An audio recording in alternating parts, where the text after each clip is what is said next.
Fate. Souls and Singularities by Mundatorem Chapter 101-102. Chapter 101. Halloween. V. Halloween. The Singing Pumpkin Castle. V. Seldora jumped back as the twin-bladed axe blurred past his head and buried itself into the wall.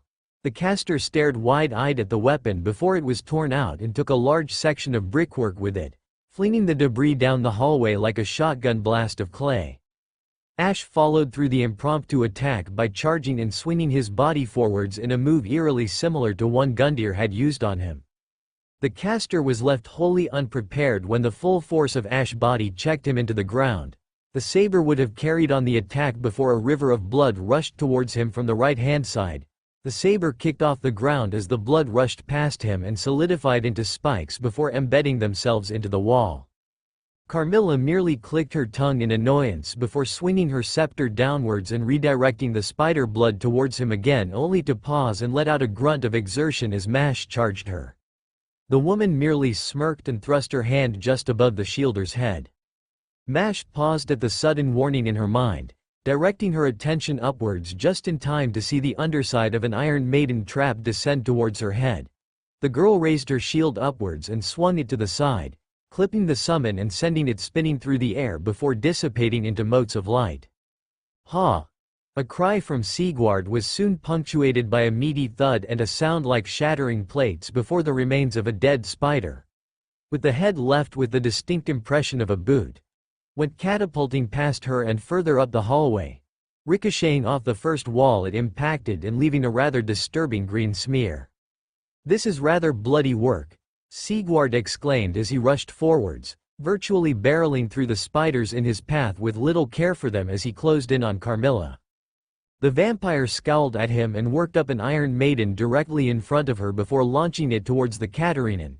Sigurd widened his eyes behind his helmet as the front of the trap opened up to reveal rows upon rows of sharp spikes pointed inwards and poised to ensnare him. Good heavens! Sigurd slid to a halt, kicking off the ground backwards as the trap showed no sign of slowing down. The knight came to a halt and swung his sword upwards like a bat, striking the center of the trap with a reverberating crunch of metal and sending it crashing through the ceiling and into the floor above. "Do you know how long that's going to take to fix?" Seldora shouted out in irritation. "You clumsy!" He widened his eyes and stepped back to avoid a ball of blue flame rocketing past his head.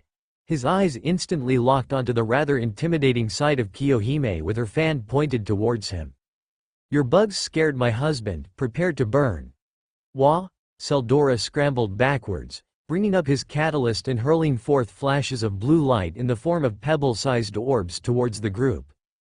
Ash stood in front of the berserker and tanked the blows, his magic resistance cutting them out before they even had the chance to strike them before he moved forwards once again, momentarily stopping to raise the Black Knight axe above his head and swing it downwards into a charging spider, the blow splitting the arachnid in half down the middle and shattering the tiles beneath it before getting stuck in the ground.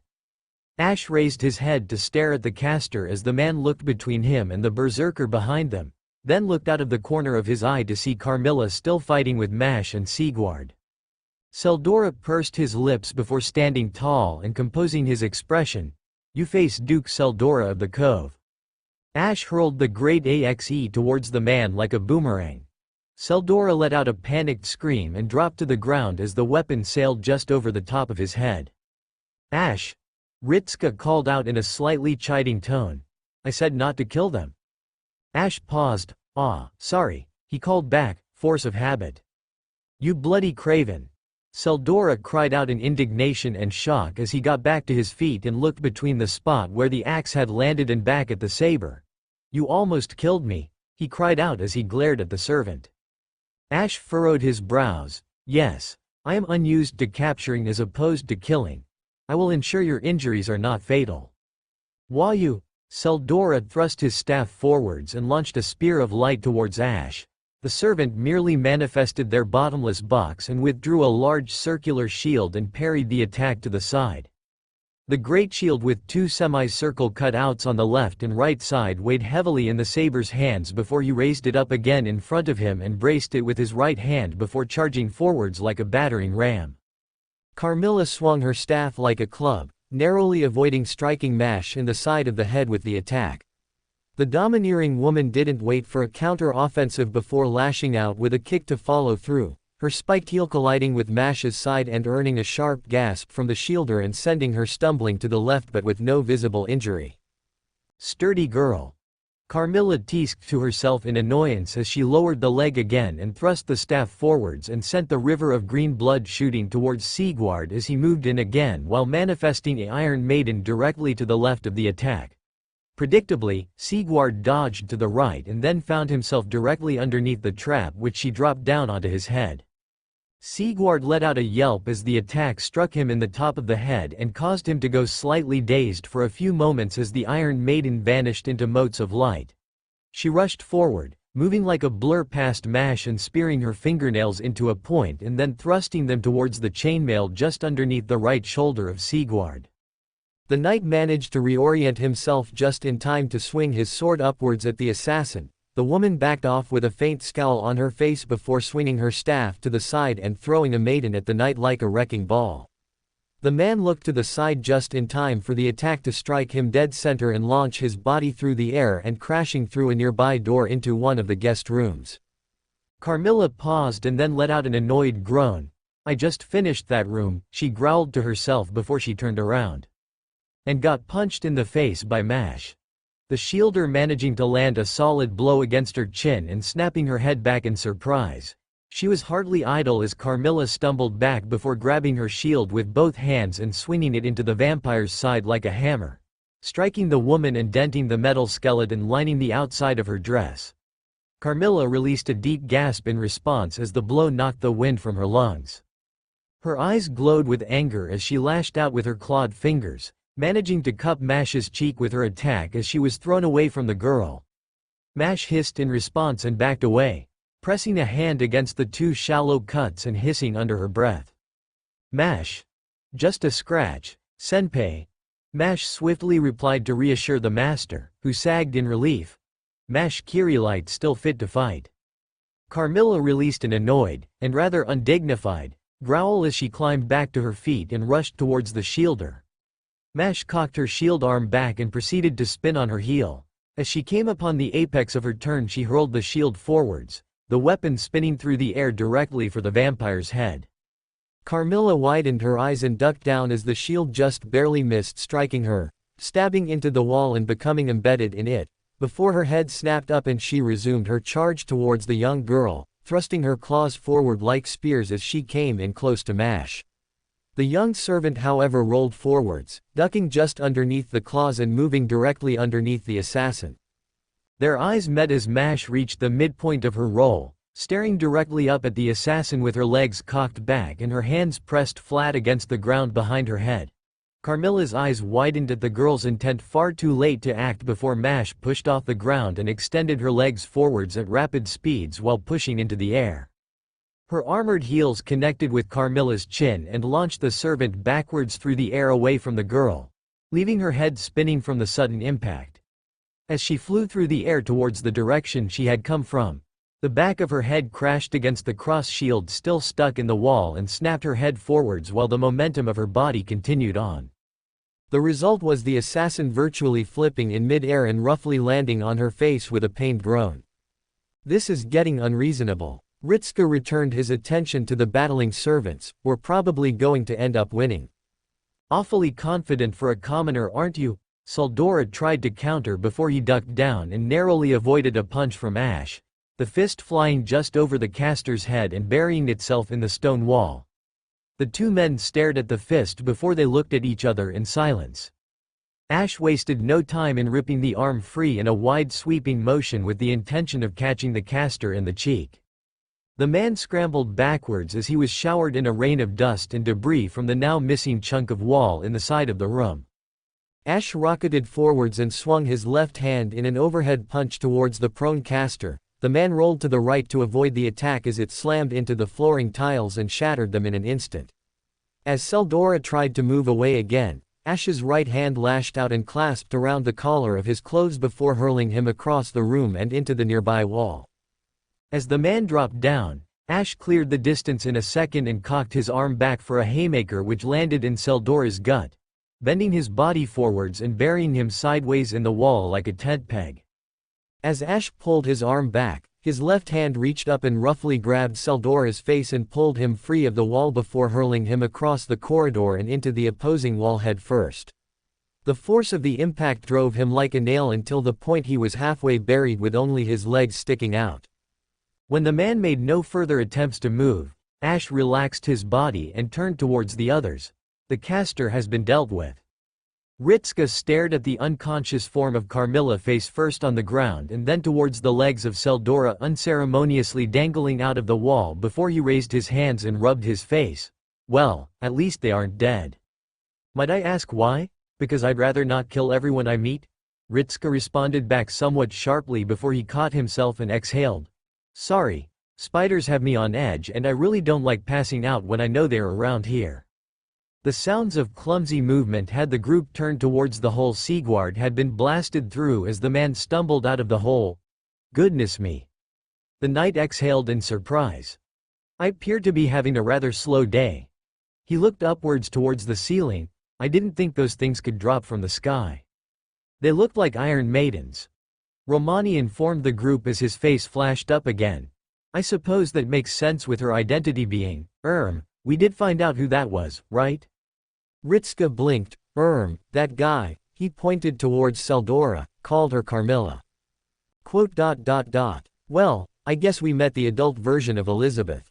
Huh? Mash and Ritska stared at him in shock before the former's eyes widened in understanding. Ah, of course. There are rumors that the Vampress Carmilla was based upon Elizabeth Báthory. Mash exclaimed, turning to Ritska. I don't know why she would use the name Carmilla, but she showed the clear signs of being a bloodsucker and the creation of Iron Maidens as torture devices. Ritska looked past Mash towards Carmilla, still face down on the ground, before looking towards Mash. Talk about a tonal shift. He simply replied, still trying to wrap his head around it. How does Elizabeth go from idol performance to dominatrix? For that matter, where did the tail and dragon horns go? Mash paused before composing herself. The legends about servants can alter their appearances and aspects.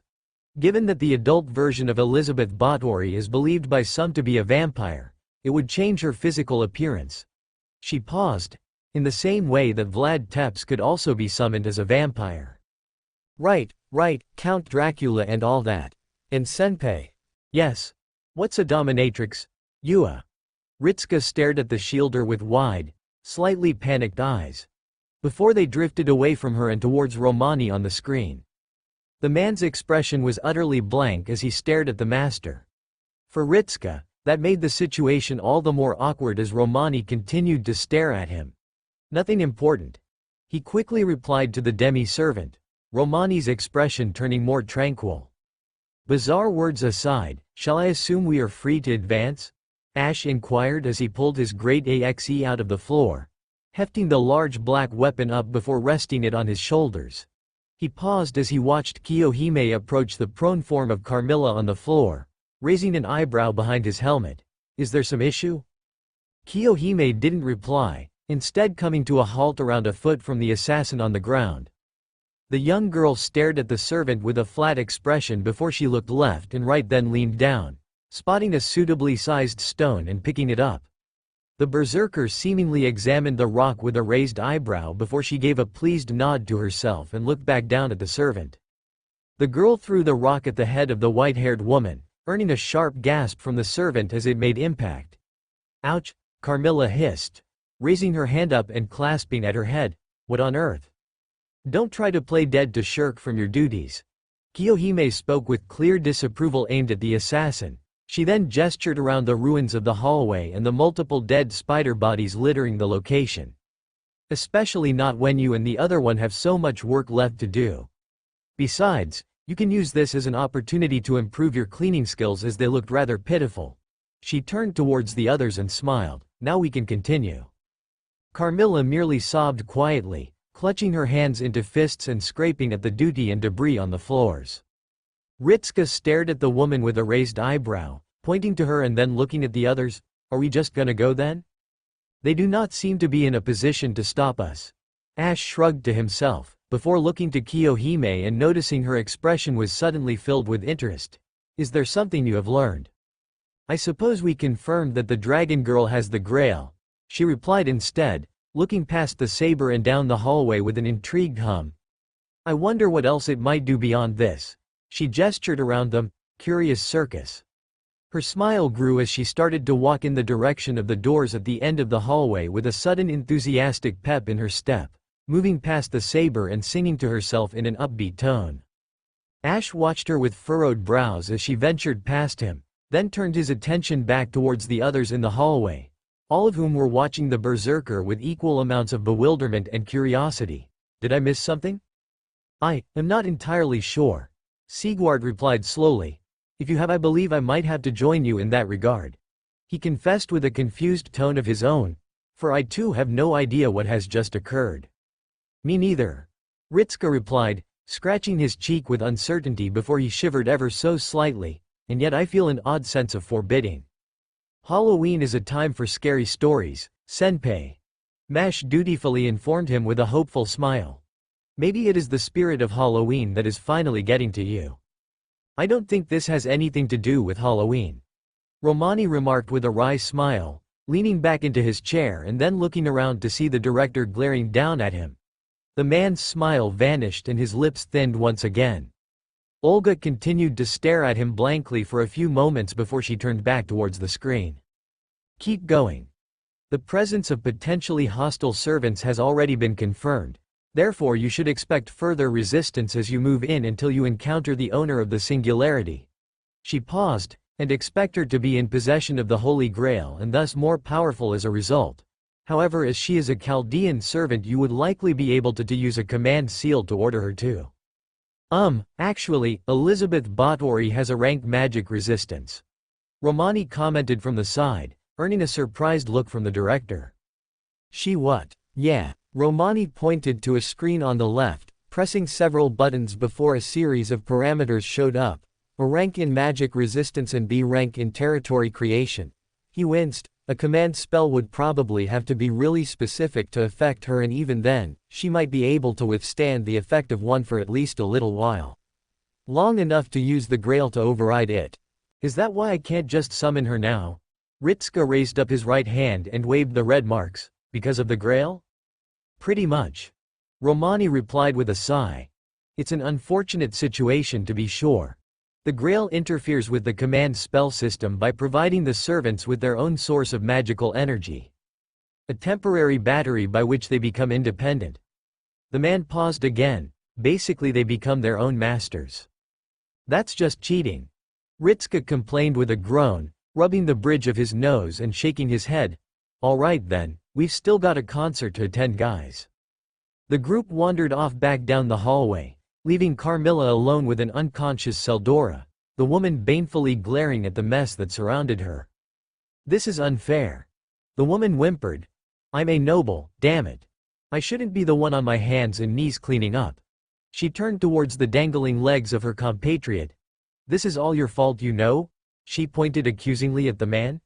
If your insects were actually any good, we'd have a proper slaves to do this nonsense for us. The man only responded with a muffled reply through the walls. Arachnids. What cares? Ash closed the door behind them, turning back to face the others. I have yet to sense any further disturbance, he stated as he looked around, advancing forwards with a pensive expression. However, I did not sense the spiders before they attacked, so I would suggest being careful. Ash is right, Romani corroborated, looking at the readings on this end. It looks like this castle is a territory.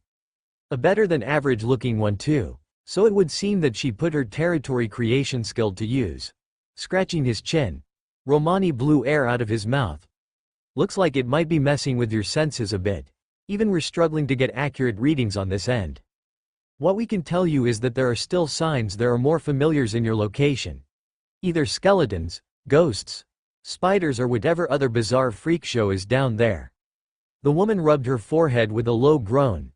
This is stupidly aggravating for such an unimportant event. She looked around. Where is this level of competence within the Singularities? We didn't have those servants in the earlier Singularities, Romani obliviously replied to the rhetorical question, although this is useful to learn now. We already knew about the caster's ability to summon spider familiars, so. Romani. Olga cut him off with a sigh, not right now. Ah, right, sorry. So what is the plan for when we confront Elizabeth? Ash asked as they walked through the hallways, routinely checking the rooms with a greater degree of caution, as she has already made it clear her intentions are hostile. Not so much hostile as baffling. Ritska replied with a frown of his own. I think Elizabeth is just living up to what a traditional haunted house is all about, namely the monsters and the like. Although I think she needs some work on her delivery. Miss Hari was a monster. Sigward asked with surprise, what sort? The most vile sort of, Kiyohime began, only to be interrupted by Ritska. She wasn't one. Ritska replied, pausing and blinking in confusion. I'm not entirely sure what she was doing in a haunted house. She wasn't all that scary and seems really out of place now, doesn't she? Mash paused, understanding the words and nodding her head. I am a little confused as well, senpai, she admitted, scrunching up her face in thought.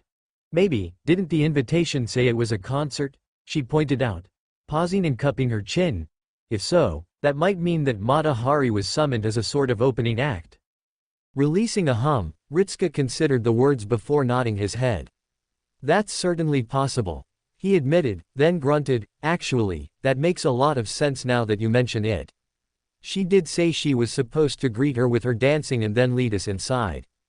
I believe her words were that she intended to seduce us, Sigward remarked with a helpful tone, although I am not sure how she would do that. By swinging her adulteress. Moving on, Ritska coughed into his hand, once again cutting off Kiyohime before she could say anything too insulting. Did anyone get anything from the spiders? Ash wordlessly raised up a plastic bat. I have several dozen more, he remarked, slowly lowering the item out of sight. They seemed to appear the moment the spiders were slain. I was also able to procure several candles. So those are still showing up, are they? Ritska murmured to himself, and not just from the skeletons. Is it everything in this singularity that is magic has the ability to drop decorations when they are defeated? He posed the latter part of the question towards Romani. The man looked caught off guard for a moment before he pursed his lips. I don't know. It's possible, but that's a little beyond my area of expertise, he nervously admitted with a slightly shifty expression before shaking his head. Anyway, from the looks of things you might find yourself meeting some more obstacles. The readings directly surrounding you are. The doors ahead of them on either side of the hallway swung open, pumpkin-headed skeletons stepping out of the now vacant rooms and turning to stare at them.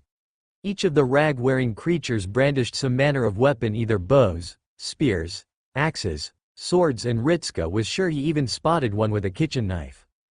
This is eerily familiar to Karthus, Ash remarked with an even tone as he brought the axe to bear once again. Although these ones do not seem to rise once they have been destroyed, so that is fortunate for us. They don't appear to be as strong either, Sigward commented with an equally light tone. Still, mustn't get overconfident now. He chuckled to himself as he strode forwards. You never know when the twin doors at the far end of the hallway swung open as a large jack-o'-lantern rolled through them before coming to a halt. The group paused, staring at the large vegetable in utter bafflement as the carved face stared at them. Then watched in disturbed curiosity as the carving of the face gradually started to shift and the haunting smile curve itself into a frown as their eyes sharpened. The pumpkin is scowling at me, Ritska stated as he slowly backed away. Why is the pumpkin scowling at me? The sides of the pumpkin split open as long, thin, dark limbs ripped themselves free of the side. The pumpkin then raised itself up into the air upon an equally thin and skeletal body covered in a thin layer of rubbery-looking skin. The creature growled at them before recognition set in. Hey, Ash? Yes. Doesn't that sort of look like a mimic? Ash gave a single nod. Yes it does. They typically mimic what will attract prey to them. Where myself and Sigward are from, it is treasure chests, but evidently here it's pumpkins. Ritska realized grimly as the giant spindly creature started to walk forwards, carved mouth splitting open and revealing rows upon rows of very real teeth lining black gums. Each one of the sharp fangs glistened under the lights above. The pair remained silent as the sounds of battle raged just outside the twin doors at the far end of the room. Vlad looked up from his knitting and raised a lone eyebrow at the muffled cries and heavy thudding sounds before humming and looking back down at his work. It seems they are encountering resistance. So it seems. The Rat King idly commented with a curious tilt of the head. Mayhaps they be delayed further by the other creatures lurking in this household? Possibly. Vlad shrugged, although I'm sure they will make it through soon enough. He looked up towards the Rat King. It occurs to me I have nothing to call you. He shook his head. That is most rude of me, especially as I myself am a king. Not showing due diligence when interacting with another monarch, I offer my sincere apologies. None are needed. The Rat King replied, shaking his head. My name would be unpronounceable in thy human tongue. However, thou might call me Basile. He paused, if it should provide some small comfort to thee. Vlad gave a quiet chuckle and a nod of the head. A name suitable for a king, I suppose. I greet you formally, King Basile of the Burrows. Basile seemingly preened at the respect shown to him as he offered a nod in response, turning his head back towards the door. I dare say they might have encountered the false plant. Ah yes. Vlad nodded his head, the strange creature that disguised itself as a pumpkin. The humans called them mimics.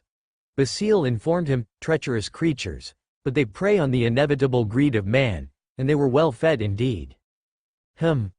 Vlad gave a hum of acknowledgement as he looked away from the knitting work and towards the fireplace. I suppose we should prepare ourselves for a confrontation. It would be rude of me as a warrior to insult those who venture so far by appearing disinterested in their struggles, he remarked as he folded up his knitting and placed the woolen construct to one side. I would have liked to complete that, but I suppose I will have time after this battle, win or lose. I never did ask thee what thou were crafting. Basile realized with a grunt to himself as he sat up in the chair.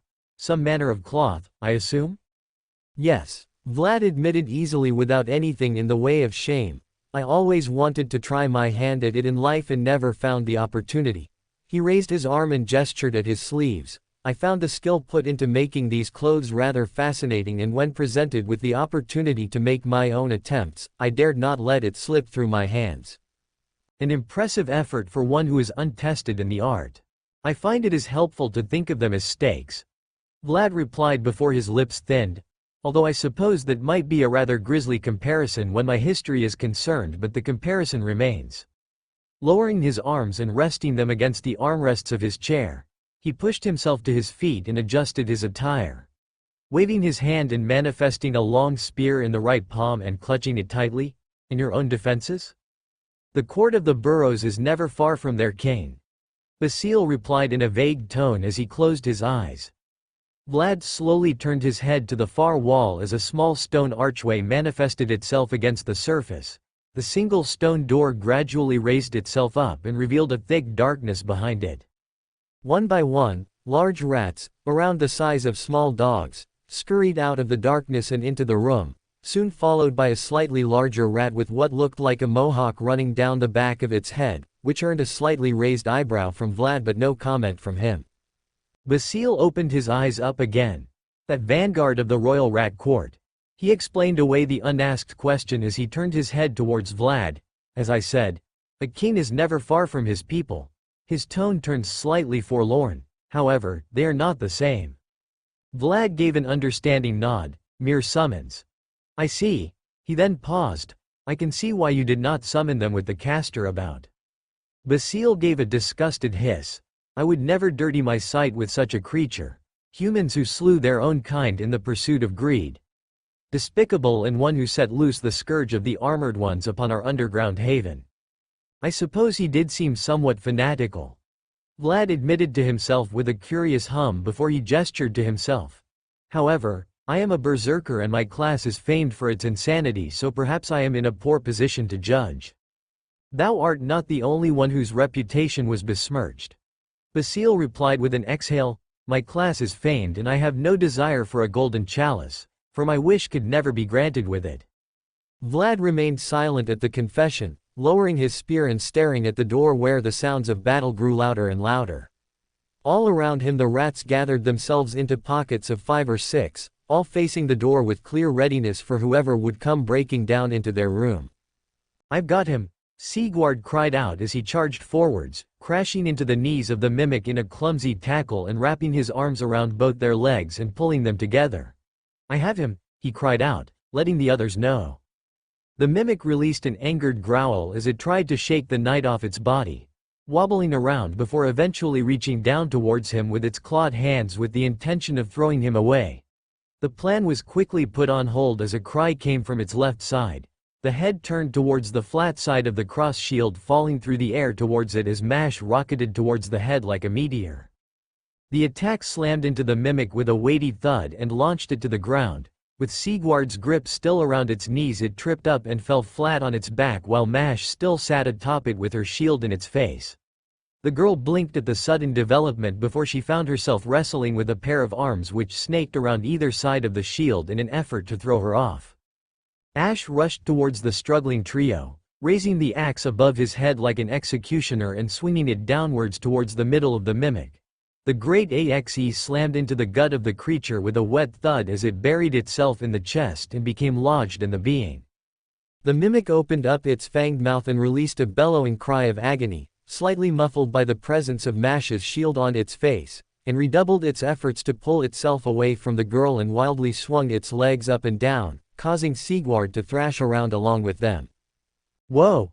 Sigurd released a cry of surprise as he was repeatedly bashed against the ground.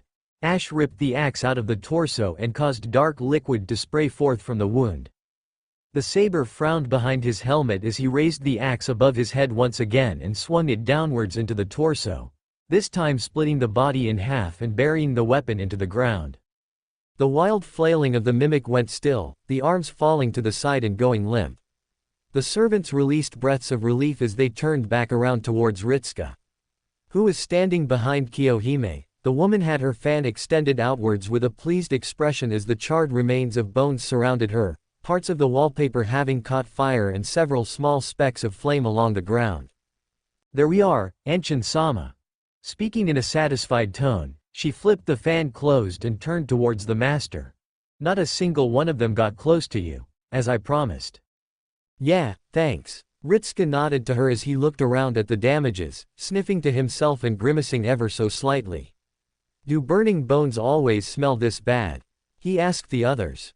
Ash and Sigurd stared at him blankly before the former spoke up. "I do not have a good sense of smell." "I am afraid I am much the same," Sigurd replied with a wince. "I never smelled burning bodies all that much before I became undead." He released the lower half of the mimic and rose to his feet, dusting off his hands. "I believe they would not smell nice though." Right, Ritsuka waved his hand in response, accepting the answer easily, as he was currently smelling the results, and looking around the floor at the droppings of loot from the skeletons. Ash scooted Mash to the side and stared down at the mimic head before he grabbed the jaws and wrenched them open with a crunching sound before staring down into the maw. He released a grunt as he cocked his arm back and then thrust it into the mouth of the deceased mimic before seemingly taking hold of something and ripping it out of the corpse. Shaking his hand free of the viscera clinging to it before he paused, "Are those seeds?" "Yes, Ash-san." Mash nodded with a baffled expression as she stared at the wet substance clinging to his arm along with the seeds, "and that looks like the inside of a pumpkin." "Then this mimic truly did have the head of a pumpkin?" Ash asked with a puzzled tone of voice before he looked at Sigurd. "Did you know?" "Not at all," Sigurd replied with a half chuckle before he pointed at himself. "I do hope that I will not turn into a vegetable if I wear this armor often enough." "You have yet to turn into an onion," Ash remarked in a dry tone of voice as he opened up his hand and stared at his palm while the others looked at him in surprise. "Was that a joke?" "It was an observation," Ash remarked, shifting aside the pumpkin innards and staring at the trophy. "I believe this to be some form of talisman," he remarked as he wiped it clean. "I am not familiar with the make, however." Let me have a look," Sigurd asked, reaching out his hand and allowing Ash to drop the circular stone monument into his hand, around 10 centimeters in diameter with the main color scheme being a dirt gold while a mid-ring went around the inside with a blue coloration to it marked with symbols. "No, I don't believe I have seen this before," he hummed as he handed it back to Ash. "Curious. Some unheard of covenant perhaps." Ash remarked as he stared at them, then turned to Ritska and raised the stone mark. Have you seen these before? Not that I can recall. Ritska replied, furrowing his brows as he stepped closer before he raised up his communicator. Roman? Well, the markings around the inner ring look like they're from the Greek alphabet. The doctor remarked in a tone a mixture of puzzlement and intrigue. I mean, I'm not fluent in Greek so I can't tell you what they say though. Ritska snorted. I thought Chaldea had a translation thing? It does. Romani nodded his head. Just takes a little longer with written language. He replied with a shrug. There's a difference between altering your ears and altering your eyes. With luck it will start to make sense any moment. Aha, Ritska beamed. Got it. He leaned forwards and squinted at the symbols, tilting his head to get a better look at them. Let's see here. It reads proof of hero. He blinked and then looked up at Ash and then to the others. Huh, how about that? Perhaps it is akin to the medallions used by the Sunlight Covenant? Ash questioned as he stared at them. I doubt slaying a single mimic is proof of heroism. Take it for now. Olga spoke through the communicator. We shall see what it might offer when we return to Chaldea. Sigward chuckled. Perhaps we are being told to fashion our own covenant? Ash, however, paused and slowly turned to the pumpkin knight before staring back at the medallion. He lowered his arm and then placed the stone item within his bottomless box, still clearly distracted by something as he raised his hands to the helmet and pulled it from his head, exposing his face once again, scrunched up in thought. A covenant of Chaldea. A Chaldean covenant, Sigward murmured to himself, now sounding less amused and more serious about the idea. I dare say that might be a good idea. Worth consideration. Ash nodded his head as he placed the helm within the bottomless box and yanked the large axe out of the ground before facing Ritska once again. We can discuss it later though, for now we should advance, yes? Yeah.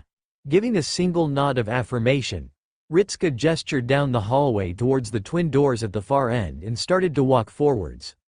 The others walked alongside him in the case of Mash and Kiyohime while Sigward and Ash walked behind them. We could be a covenant. Sigward whispered to Ash. We already partake in the act of summoning for assistance. We lack a patron god though. Ash whispered back, unless Ritska is our patron? Sigward paused. Would it not be the director? Possibly, but we are not subservient to her. He replied back as he scratched his chin in thought. And is Roman not akin to a firekeeper? And Chaldea not akin to a shrine? We gather enough people there. Sigward blinked in sudden understanding. And we often travel away only to return, and on the matter of Roman being a firekeeper, he is there to mind the well-being, is he not? Yes, Ash nodded his head slowly, pursing his lips. Should we think more on this idea? I would. Sigward hummed in response. We should wait for more to join us before we try to expand this idea further. It would be a covenant I would gladly join. As would I, Ash whispered back, cupping his chin. A human covenant? I cannot recall another. Sigward shrugged his shoulders, but there were many cycles before us, so perhaps they were simply lost to time. Regardless, we'll speak of the matter later. Ash stated, looking back ahead of them. There is still the issue of the Grail and the concert. Indeed. Sigward nodded. Let us table that motion for now. The doors swung open with the four immediately pausing at the sight that lay before them. What the heck is this? Romani blurted out in shock over the radio as he stared at the display. I mean seriously. There is no need to shout when all can hear you quite well. The pale blonde man in a decorative long suit spoke in a refined, if slightly chiding, tone of voice as he stared at them. His eyes sweeping across them before landing on Ash and his eyes narrowing ever so slightly. How curious, when I look upon you I feel a sense of gratitude, as if you have done me a good turn. We have met before, Ash replied back in a blank tone of voice as he narrowed his eyes at the man. Ah, I see. The man nodded his head in response. As you are still standing, I can assume you bested me then. He paused then sighed. I shall assume I had been summoned as a berserker? Lancer turned berserker. The man's face scrunched up with clear disgust. I see, how unfortunate. He closed his eyes and exhaled. I shall not lament events I have no recollection of, although I am curious why you gaze upon me with such disdain. You have a similar field to those who consume the lives of others as food. Ah, yes, through no fault of my own, I assure you. He replied in an irritated tone of voice before composing himself. However, I digress. If you have made it this far, then it means you have bested Carmilla. Perhaps she went easy on you. He looked between Ash, Sigward, Mash and Kiyohime with a curious gaze. Or perhaps she did not. If I might ask, why are you dressed like a pumpkin? I was told it was festive. Sigward replied in a jolly tone, all in the spirit of good fun. I see. The man nodded his head in response, pursing his lips.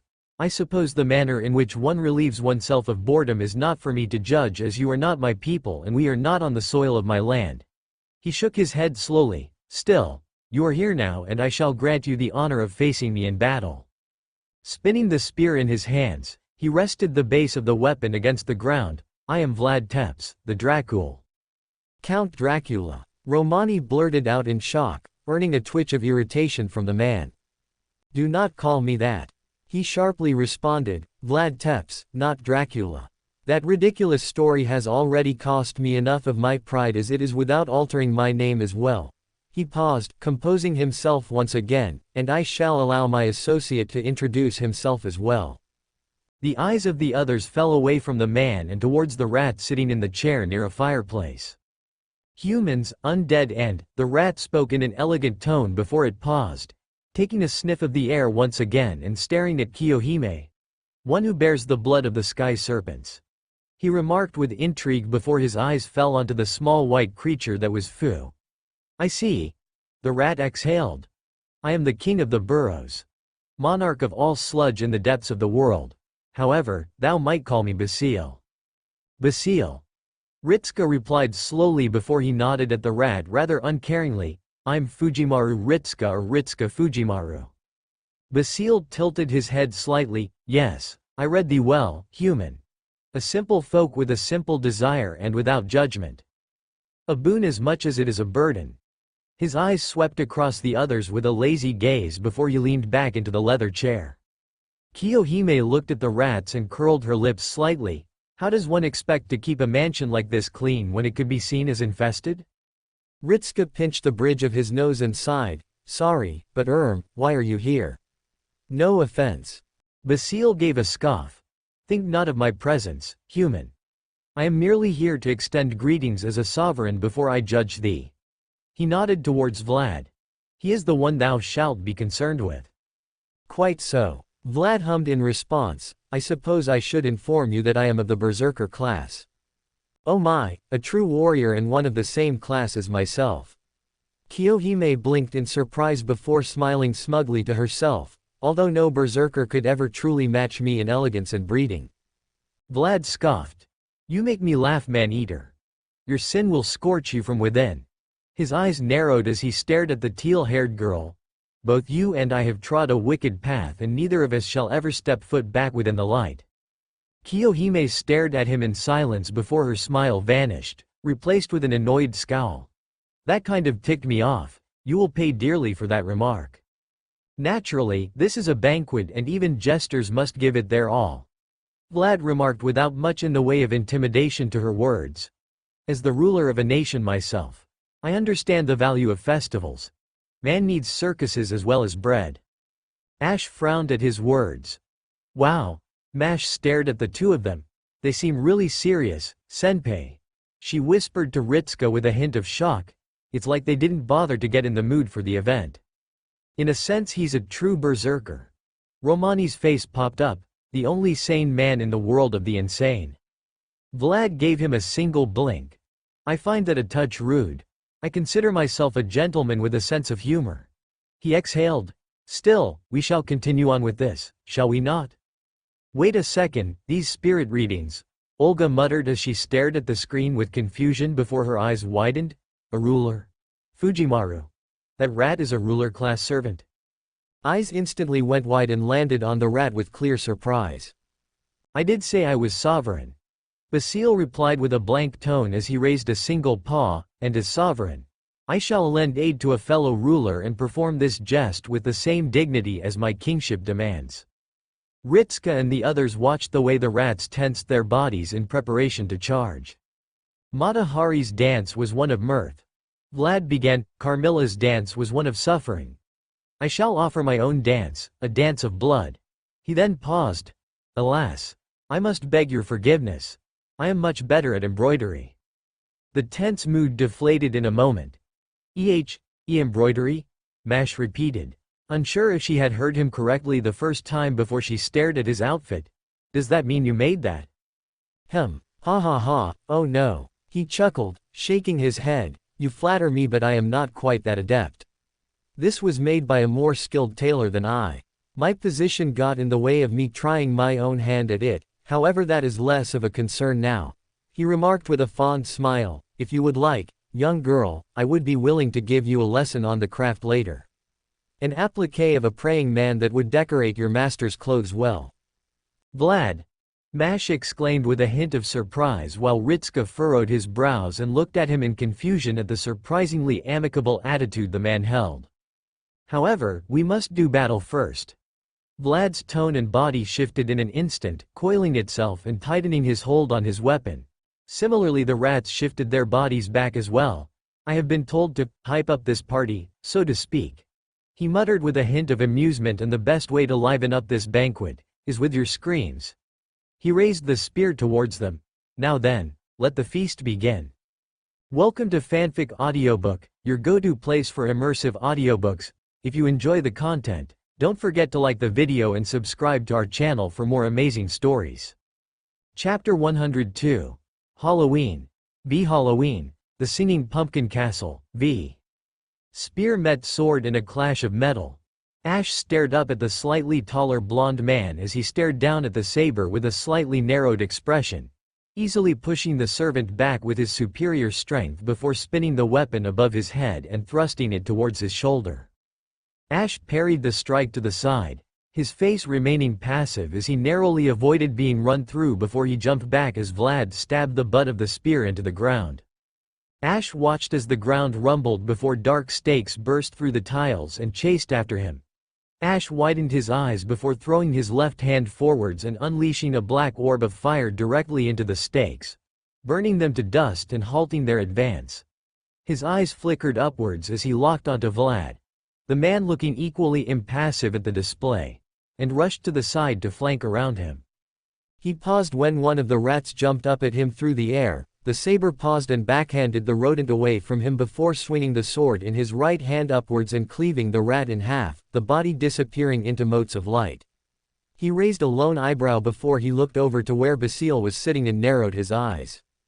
Taking a single step forwards, he leaned back as a spear slashed through the air where his head had been before he turned back towards Vlad, the man giving him an almost chiding expression. I'd advise you not to get distracted. It would hardly hype up this meeting if you were defeated because you were not paying attention. Ash merely hummed in response as he thrust his straight sword forwards and clashed it against the spear once again. Vlad hissed as he managed to sense the metal for the first time, vanishing into a cloud of smoke and shooting across the room to gain some distance before he reformed himself into a solid form. A holy sword. Vlad raised an eyebrow before giving a grim nod. I see. That would indeed be clever to use against one such as myself. Pausing, the man stared at the saber with a hint of intrigue. However, given your own nature, would it not be somewhat self-destructive of you to wield such a sword? Ash paused before he shrugged. Most opponents I faced were undead. He replied, it is logical to wield weapons that are capable of slaying them more effectively. My own status held little bearing on the situation. Vlad shrugged, an adequate point, he admitted before he stabbed the spear into the ground and unleashed a second wave of stakes. This time the stakes snapped off and launched into the air before rushing towards him like a swarm of insects. Ash raised his left hand and released a constant stream of fire, acting as a shield against the stakes and destroying them before they reached him. Ducking down, he rolled forwards and through the flames as the stakes rushed over his head and embedded themselves into the floor before dissipating. As he rose to his feet, Ash's left hand clasped tightly around the Astoran straight sword and thrust it upwards towards the king. Vlad met the attack with his own downward slash with the spear. Ash twisted the thrust into a block as the spear fell upon him. Ash's knees buckled as the full weight of the attack fell upon him and forced him down.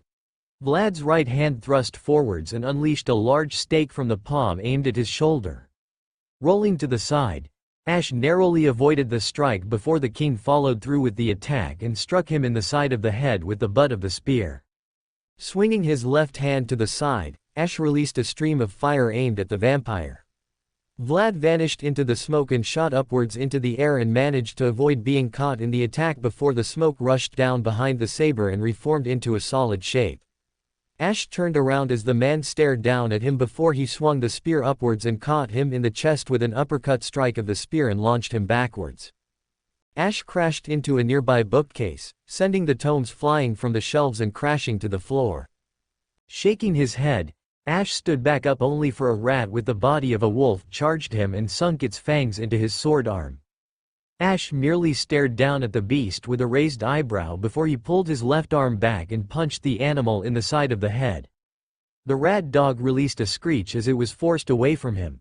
Leaning down, Ash roughly grabbed the animal by the scruff of its neck before hurling it across the room towards Vlad. The vampire sidestepped the flying animal and pursed his lips before he advanced forwards. Then paused at the war cry before he turned around and raised his spear in front of him and blocked the charge from Mash. The girl's shield slammed into his guard and forced him to stumble back in surprise from the rather bold strategy before catching his footing and sliding to a halt, staring past the shield at the girl with a half-smile. "That was a rather bold strategy, young lady," he replied to her with a hint of amusement as he pushed her backwards. However, crying out before delivering a surprise attack defeats the purpose. Mash winced ever so slightly, flushing in embarrassment. "I'm not used to ambushes," she admitted. "I'm sure you will learn." He paused. "Unless you would prefer a frontal assault and given your class, I'd say you are better suited for such engagements," he informed her. "Leave the act of sneaking to assassins and the like."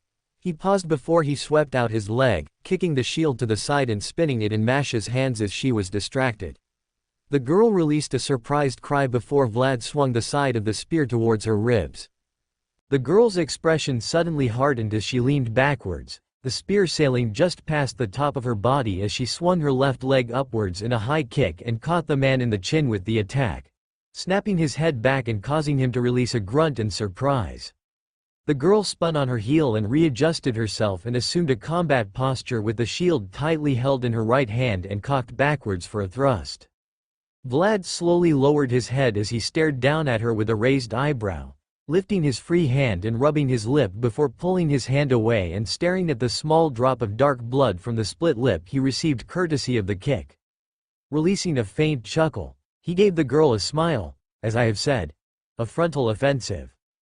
Kiyohime swept her hand to the side and unleashed a wave of fire into the ground, forming a ring around them before she sent a glance towards Sigurd and gave him a single nod. Sigurd responded in kind before he pulled his sword back under his armpit and started to charge up the weapon with a heavy spinning wind. The moment it reached maximum, the man released a cry as he swung the sword out across in a horizontal strike and unleashed a vortex of winds which slammed into the fire like a wave. The gust carried the flames across the room like a tsunami of fire. The attack washed over the summoned rats and caused them to squeal in agony as they were burnt to dust and vanished into motes of light. As the flames died down, more than half the force had been decimated, and yet Basile, still sitting in his chair situated behind the force, stared at them with an utterly unconcerned expression before his eyes turned towards the scorch marks in the tiles. "'Tis expected that one with the blood of the sky serpents would hold mastery of the flames," the rat pondered aloud in a tone which betrayed nothing. "But thee will need more than the flames.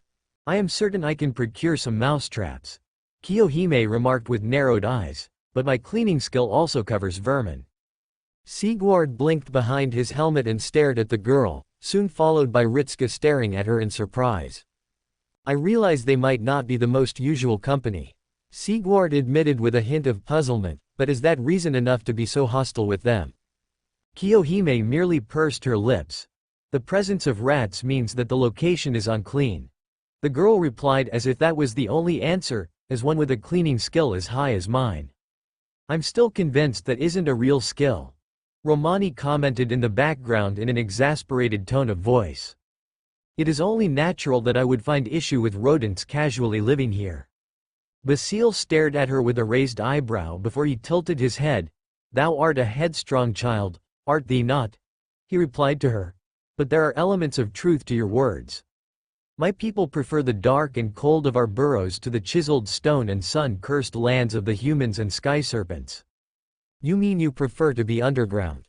Ritska surmised with a nod of his head, finding himself unsurprised by the revelation. "So, no offense, why are you here?" Basile blinked once before he leaned back into his chair. "My motives remain my own, human." He merely replied, "I am a king and have granted thee audience. Thou shalt fight until I am satisfied. 'Tis all thee needs know." "Well, all right then." Ritska shrugged, then looked left and right as more of the rats seemingly appeared from the gates in the side of the walls to reinforce the already existing number. This time differing types emerged, such as larger ones around the size of wolves. Ritska widened his eyes slightly as he pointed at them. "What the heck?" "My subjects are legion," Basile replied in his ever monotone voice. "And we rats are hardy creatures. Our forms can change to survive and defend." His snout curled in what could almost be described as an amused smile. "Now then, fight hard, humans. I am judging thy worth." The rats charged forwards as Ritska backed away before his eyes briefly wandered to the direction of Mash and Ash battling Vlad. He cupped his hands around his mouth and called out, "Mash! Shield, Ash fire!"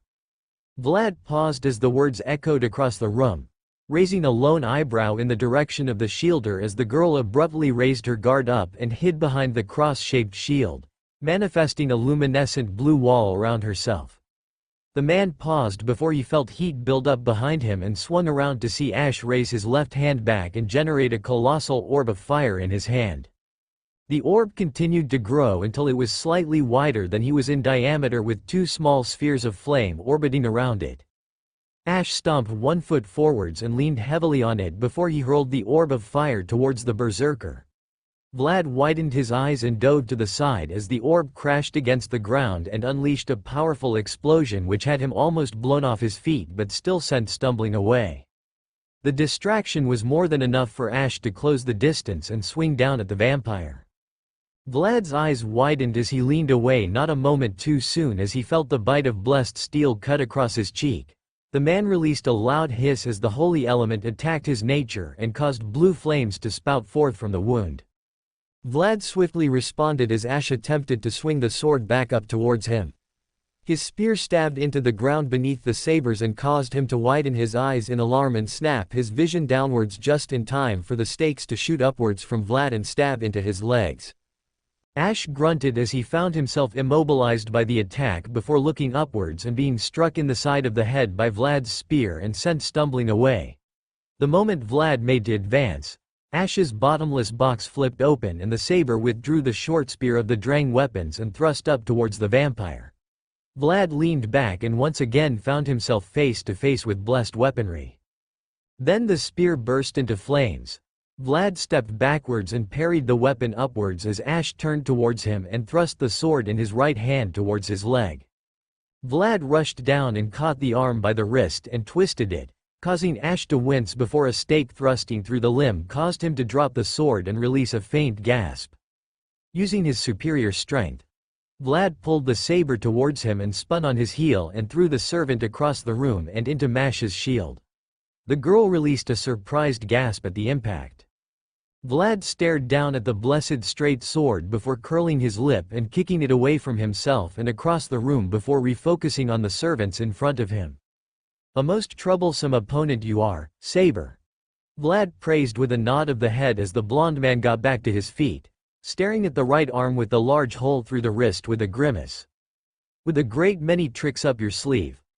Although one would accuse you that you have no pride as a fighter if you have so many weapons rather than focus on one." Ash rolled his shoulder as he raised his left arm, spear still in his grasp, towards the vampire. "I have no pride in my skills as a warrior, as I have never encountered a fair fight." Vlad raised an eyebrow before giving a single nod.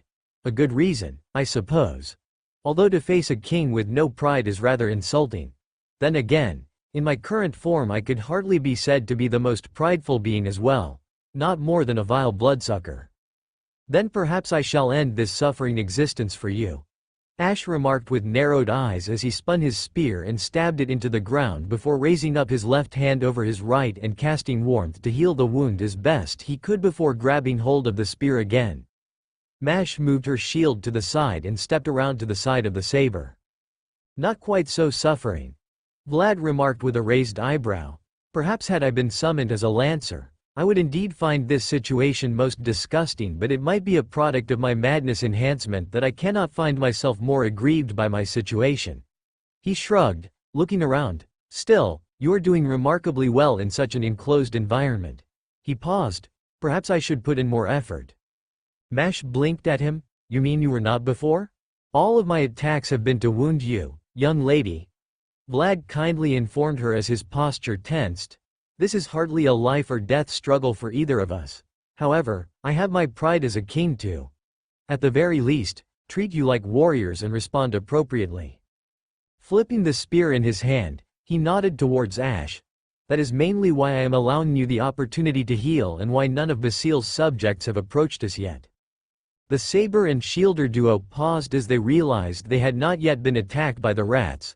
Looking around, they soon found that they were all focused on battling Sigward and Kiyohime while leaving the pair of them alone. The two looked back at Vlad with obvious surprise on their faces. It is merely the pair of us fulfilling our own selfish desires. Vlad responded to the unasked question. I merely wish to help a young, if slightly troubled, girl with her dream, and Basil wishes to judge the fortitude of a human who might one day summon him. A perfectly reasonable decision to judge the man who might one day serve as a master. Is it not the duty of a servant to serve? Ash asked with a frown, staring at the vampire in slight puzzlement. Perhaps it would come more naturally if in life you were a servant to something greater. Vlad replied, I personally would be unaccustomed to following the commands of a man whom I had never met before, and like Basil, I'm rather interested in learning more about the man who would order me. We kings do have our pride and character. We are those who ruled over our kingdoms, subjects we were not. Are you a king still? Ash frowned, gesturing around him. This is not your kingdom. A king carries the dignity of his kingdom with him at all times. Vlad chided. I may not be within my kingdom now, but my behavior exemplifies what my kingdom was in life. That did not change in life, and death will most certainly not change it now. He stared at Ash. I wonder what you carry within you. Perhaps service does come easily to you, but is there more to you than that? What wish drove you in life? An end to the suffering of the world. Ash replied with a straight face. That was the sole purpose for which I was risen. The sole purpose I believe I was risen for. A hefty wish indeed. Vlad nodded to himself. And one which is wholly suitable for our current situation. However, you must realize that a world without suffering is impossible. Your wish will never be completed and you will be forced to wander the world forever. A wish? Ash repeatedly slowly, tasting the word before he shook his head. It is not a wish. It is simply my purpose. My duty.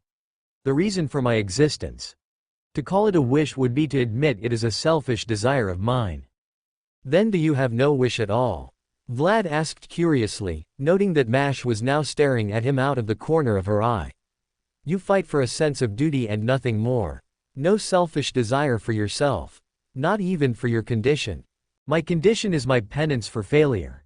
Ash swiftly replied before he frowned. Even if I disagreed with the duty, it was still my purpose and I failed. It was not a request. I asked for no curse to be laid upon me, nor did I ask to be risen once again, but it happened all the same. Had I succeeded, it would not have. Had you succeeded in a task you personally disagreed with? Yes, I am certain you see the strange contradiction in logic. Vlad remarked with a raised eyebrow before he frowned, unless you consider this to be the price of failure and a fitting punishment. One who, even in a duty they dislike, must commit to it wholeheartedly. Ash looked away from him briefly. Unless, of course, you did not commit to it wholeheartedly. Vlad pressured further. Tell me something, man of Ash. Was your duty truly to end the suffering of man when you were risen, or was that a task you gifted yourself? Ash remained silent. You need not answer. Vlad shook his head. I already know, but you are no subject of mine, and forcing change upon a man who does not wish it will destroy him. For now, we should return to a far more simple approach. With those words said, He rushed forwards and thrust his spear towards Ash's chest. The saber swung the short spear down and knocked the trajectory of the attack towards the ground. Tiles chipped and shattered as the attack made contact with the floor. Vlad gripped his spear with both hands and twirled the spear upwards, using his strength to push Ash to the side as he swung the butt of the weapon towards Mash, slamming the attack into the center of her shield and shunting her away from him. His eyes snapped back to the saber as the man once again ignited the spear in flames and pushed back before throwing his right hand forwards in a clumsy throw. The king raised a lone eyebrow at the complete lack of technique before he easily sidestepped the attack before laying a hand on the back of the passing saber and giving him a rough shove. Combined with his momentum, he went sprawling to the floor before quickly rolling to the side as he already sensed another attack. Sure enough, he moved just in time to avoid the trail of stakes springing up from the ground. Leaning back, Vlad avoided the sweeping attack from Mash's shield aimed at his neck, which was soon followed up by the girl planting the weapon into the ground and using the momentum of the swipe to carry her through the air and deliver a roundhouse kick towards his body. Vlad raised his forearm and managed to block the attack as the armored heel crunched against the back of his wrist. The man narrowed his eyes before he pushed the kick away from him. Mash allowed the attack to push him back and used the power to lift her shield up and swing it back across towards the side of Vlad's head. The man swung his spear up as a counter and caught it in the cross-section and halted the attack before he caught movement out of the corner of his eye.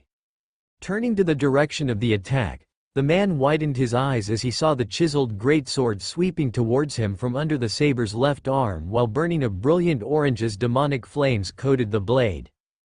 Vlad shoved Mash away from himself before spinning the spear to the side and slammed the polearm of his weapon into the weapon and stopped it dead, frowning as the flames flickered towards him as if they had a will of their own. Grimacing, Vlad saw Mash rushing back towards him and jumped back to avoid the girl catching him with a thrust. The shield moved just past the front of his chest before he swung his elbow towards her in a quick jab. Mash raised her hand and caught the strike with her free hand a few inches from her body and had a strained look on her face as she struggled against the man's superior strength. She was granted a reprieve when Ash thrust Galvatine towards the man's head and forced him to duck his head to the side to avoid it.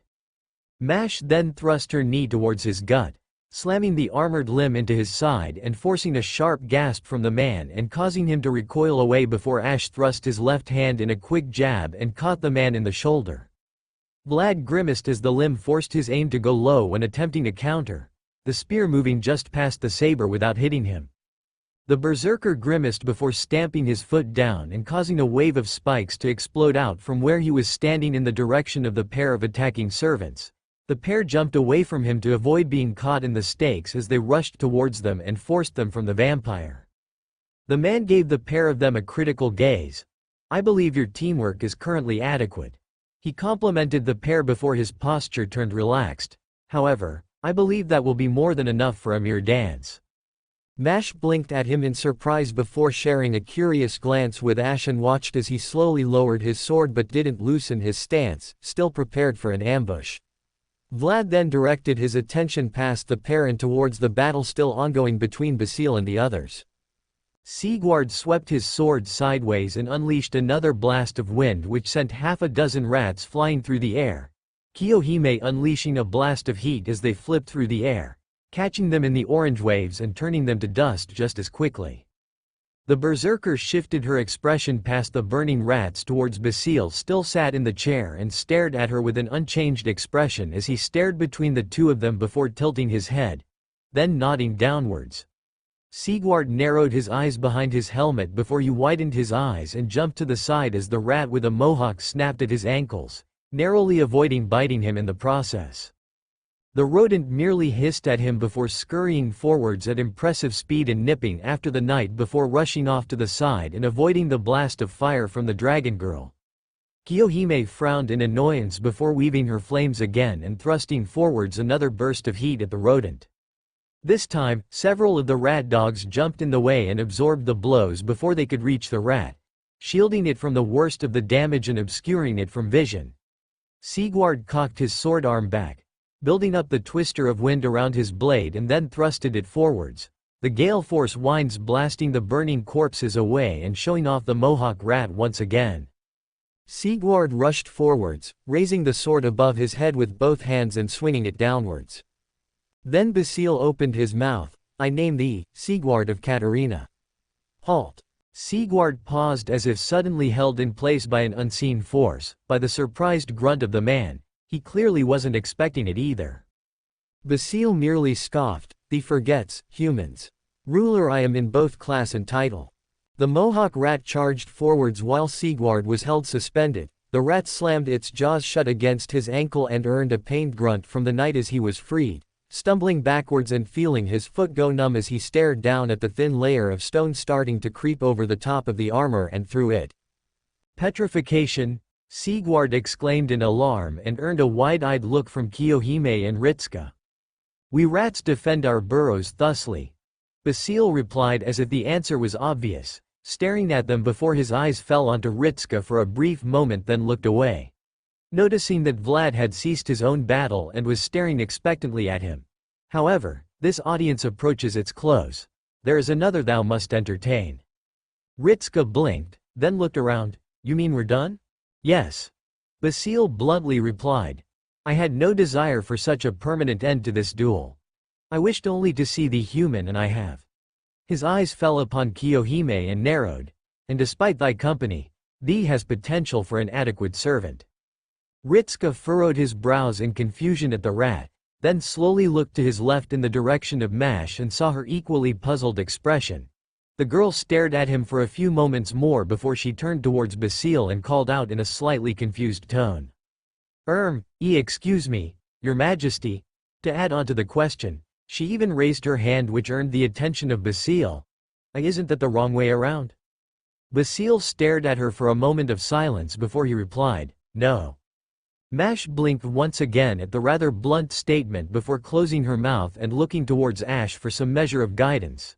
She was rewarded with an equally dumbfounded look from the saber as he then turned around to stare at Vlad with a questioning expression. Vlad merely shrugged. Some monarchs are like that. You cannot truly expect all kings to adhere to being treated as though they are less than what they are. Even if I am nothing but a monster in this form, I still have my pride. The man paused before straightening himself. Still, I would consider my role officially over and from here on, you are all free to proceed. Sigurd looked up from his kneeling position on the ground and tilted his head, just like that? Just like that. Vlad confirmed with a single nod. There is no need for death in these festivities and I would prefer not to be thought of as nothing more than a bloodthirsty monster and I very much doubt that King Basile would wish to be thought of as a barbarian. Sigurd turned towards Basile. The rat gave a single grunt in affirmation before nodding his head once. The rats that were still present turned away from the group as one and made their way back over to the stone entrances in the walls, moving through the gates and back into the darkness. When the last of the rats passed through the gates, the stone archways slowly shut and vanished into motes of light. The Catarinan felt the tightness in his injured limb abruptly vanish as the layer of stone peeled away from his armor and allowed movement of the limb once again.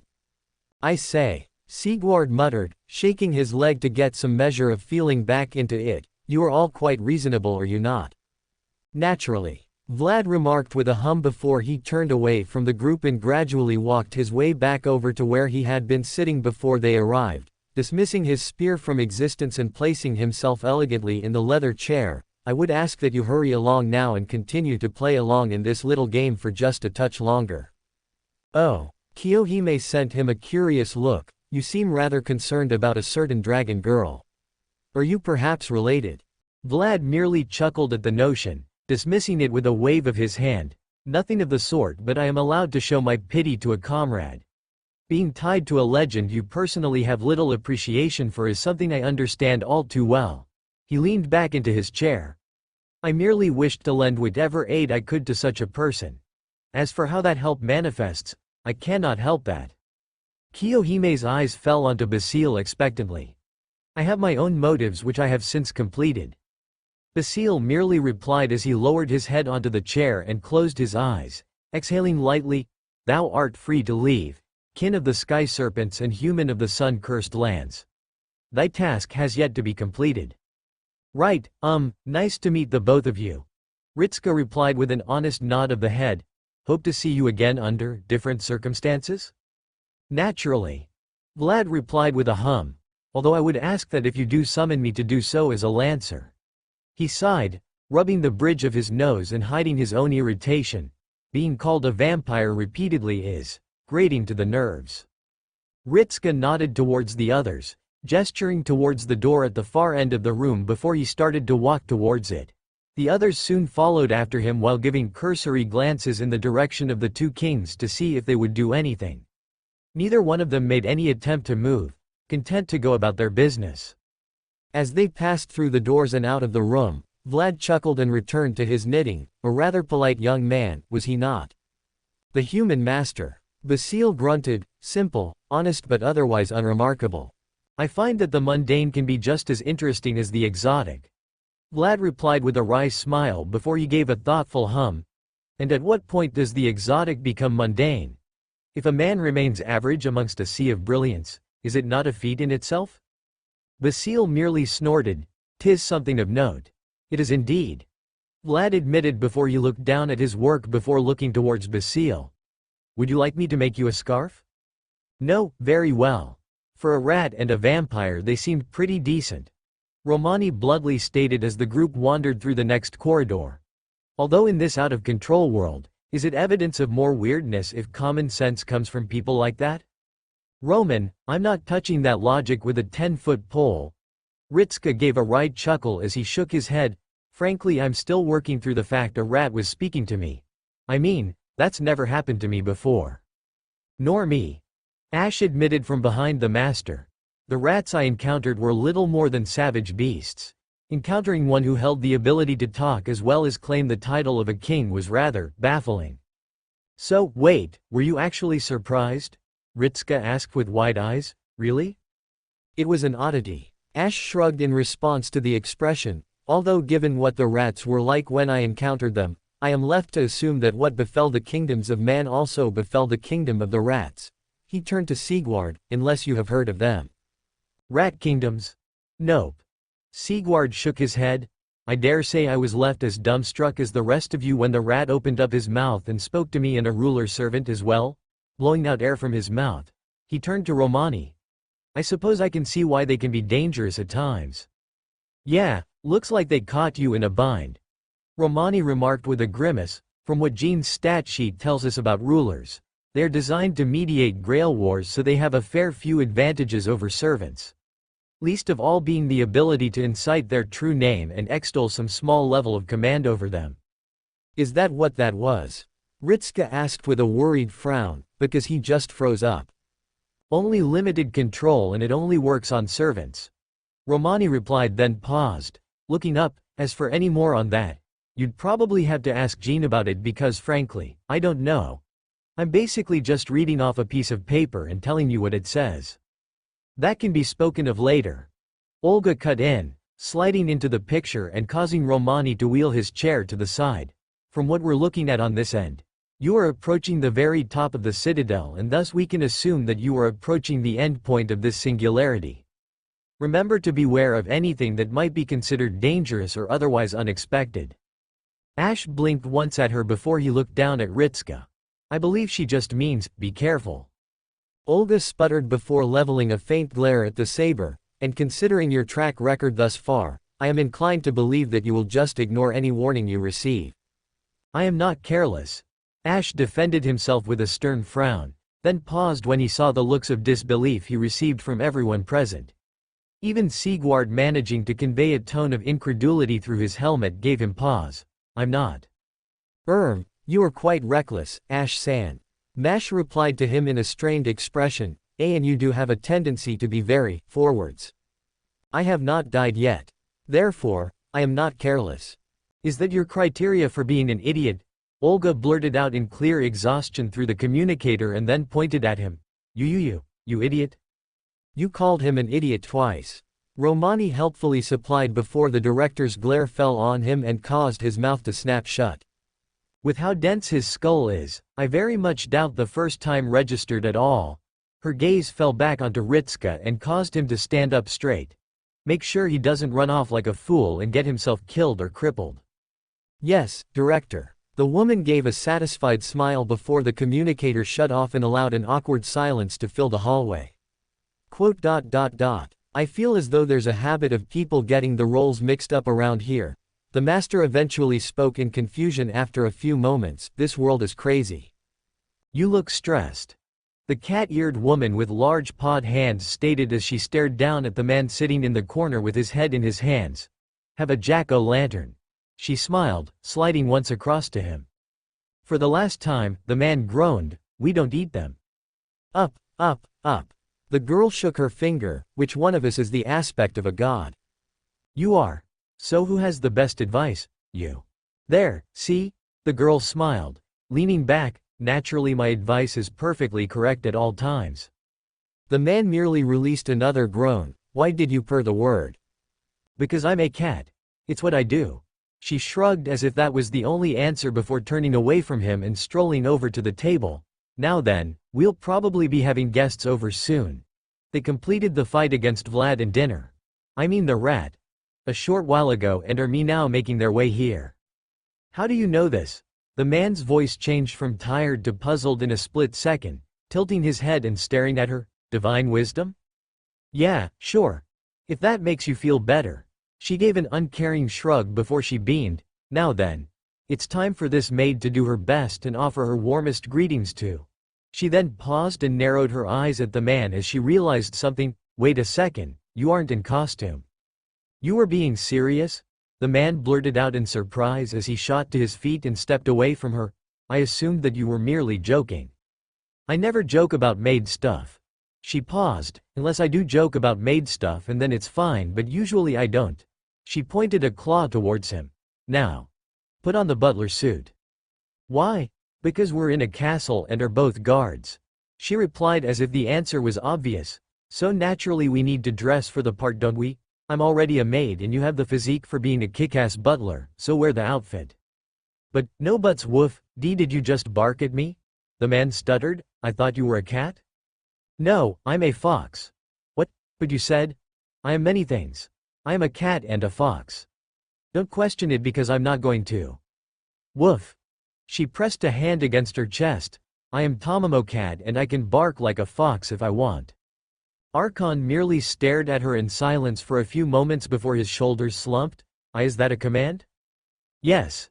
This is the wisdom of the avatar of the sun goddess. Tama-cat stated with a face of absolute seriousness before she gave him a wide grin. Now get on it, Butler-kun. Yes, goddess. Archon gave a nod of the head before dragging himself over to one of the side rooms and stepping into it, closing the door behind himself. Tama-cat shook her head. I'm sure with a bit more training he'll make a good butler. Woof. Her eyes then snapped to the door as her smile widened. Which means I can make him a surprise reveal to shock the guests despite the fact everyone else already knows he's here. Her eyes turned around and scanned the table before they located something and sharped. Excellent, now then. Let's get ready for the, not master just yet because this is the first time I've been summoned, guests to arrive. Ritsuka stared at the doors with a nervous expression. I'm telling you guys. I can just tell that something horrific is waiting for me on the other side of these doors and I just can't help but feel as though opening them is a big mistake. You're probably overreacting, senpai. Mash comforted him with a pat on the back, only to recoil the hand when Kiyohime slapped the top of her wrist with her fan, narrowing her eyes ever so slightly at the girl before turning to Ritsuka and giving him a beatific smile. You are merely stressed, Enshin-sama. The girl stated, a nice relaxing bath after this is all over will put all your worries to sleep. Yeah, probably. Ritsuka sighed, rubbing his forehead and nodding, probably. And I can scrub your back. And now the worries have grown exponentially. Ritsuka carried on with an even heavier sigh. There's no need for you to do that. He waved towards Kiyohime with a slightly strained expression before looking past her and towards Sigward and Ash. I'm just saying that if we open this door, I've got a feeling something terrible might happen. Ash stared at the door and narrowed his eyes slightly. Do you believe there might be some manner of ambush awaiting us on the opposite side then? He gave a grim nod. A possibility. Yeah, but the craziness has just been getting wilder and wilder since we got here and I'm worried that we're about to hit the climax. Ritsuka replied, crossing his arms and staring at the door, the sense of foreboding remaining attached to him. Like if we open that door, we're gonna see something we wish we hadn't. That's ominous. Romani remarked through the communicator. You mean like in a horror movie? In which case you should probably not go in first. Are we really going to use horror movie logic here? You're the one in the haunted house.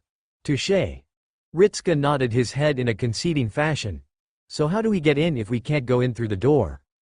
Is the door locked? Sigurd asked, staring at the handles. I don't recall seeing anyone attempt to open it.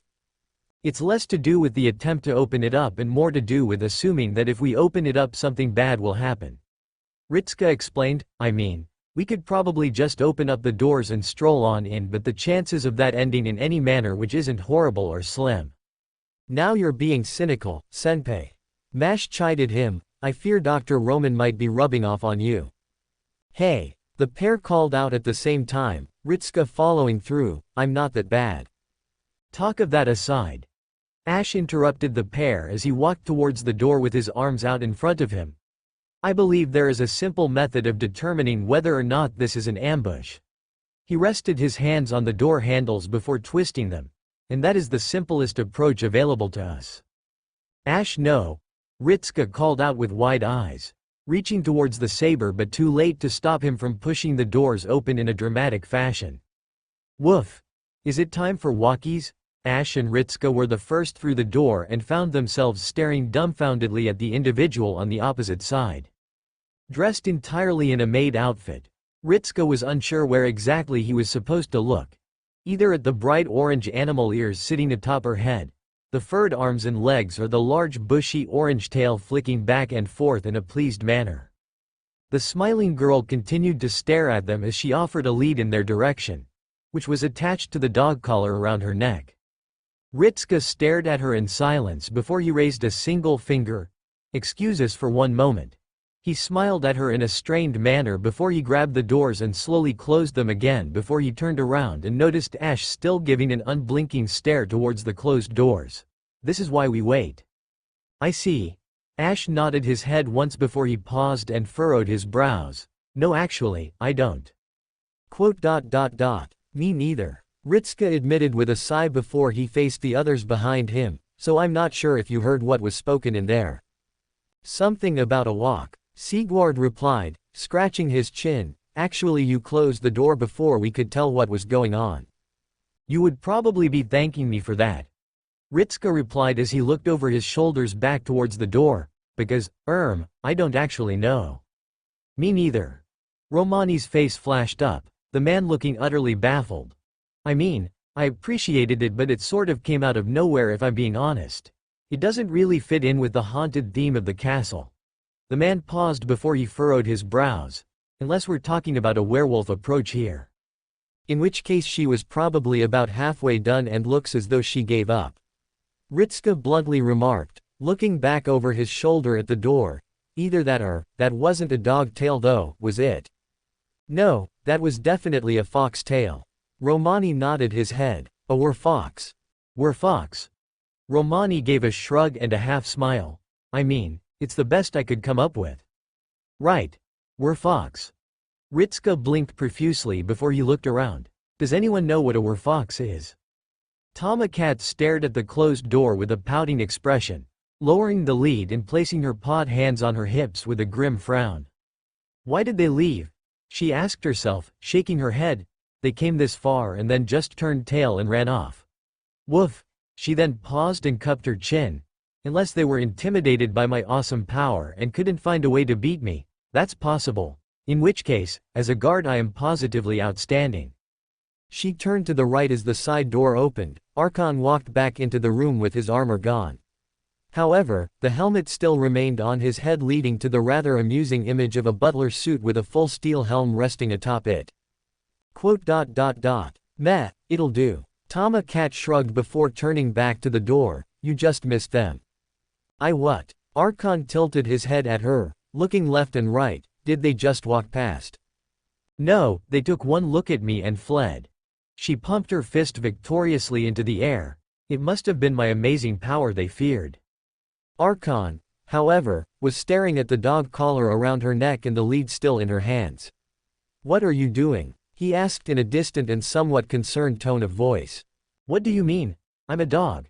I need to go for walks."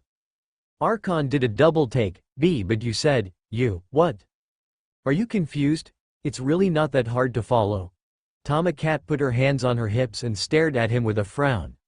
"Besides, we need to kill them anyway, so there's really no time for me to run through the complete guide. Although the chances are we're going to hit a cutaway any moment now." "A what?" Archon stared at her. "What are you talking about?" Olga stared at Ritska with clear confusion. She just had slight aspects of fur on her body. Probably some manner of shapeshifting skill. Hardly something to be overly concerned about. "She just offered me a lead and told me it's time for walks." Ritska stared at her with a flat expression. "I don't want to go back in there if I can help it. We've hit peak madness." He raised his right hand to the side of his head. "I don't want it to go any higher." "You haven't even made it to the concert yet," Romani stated with a hint of dread. "Wouldn't it really be weird if that was the normalest thing you encountered? Please don't tempt fate like that." Ritska pleaded with the man, then pointed at Ash.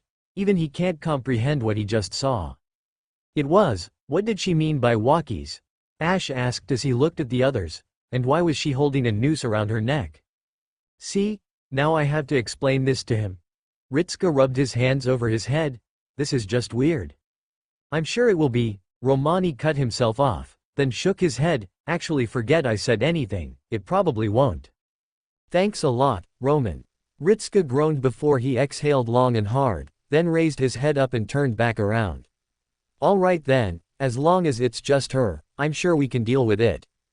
The doors opened back up behind them. The ground turned around as one to see the familiar helmet of a silver knight mounted atop a butler's suit in an odd clash of styles. The man stared at them in silence before he sighed and straightened himself out. "I am Sir Archon of an Orlando."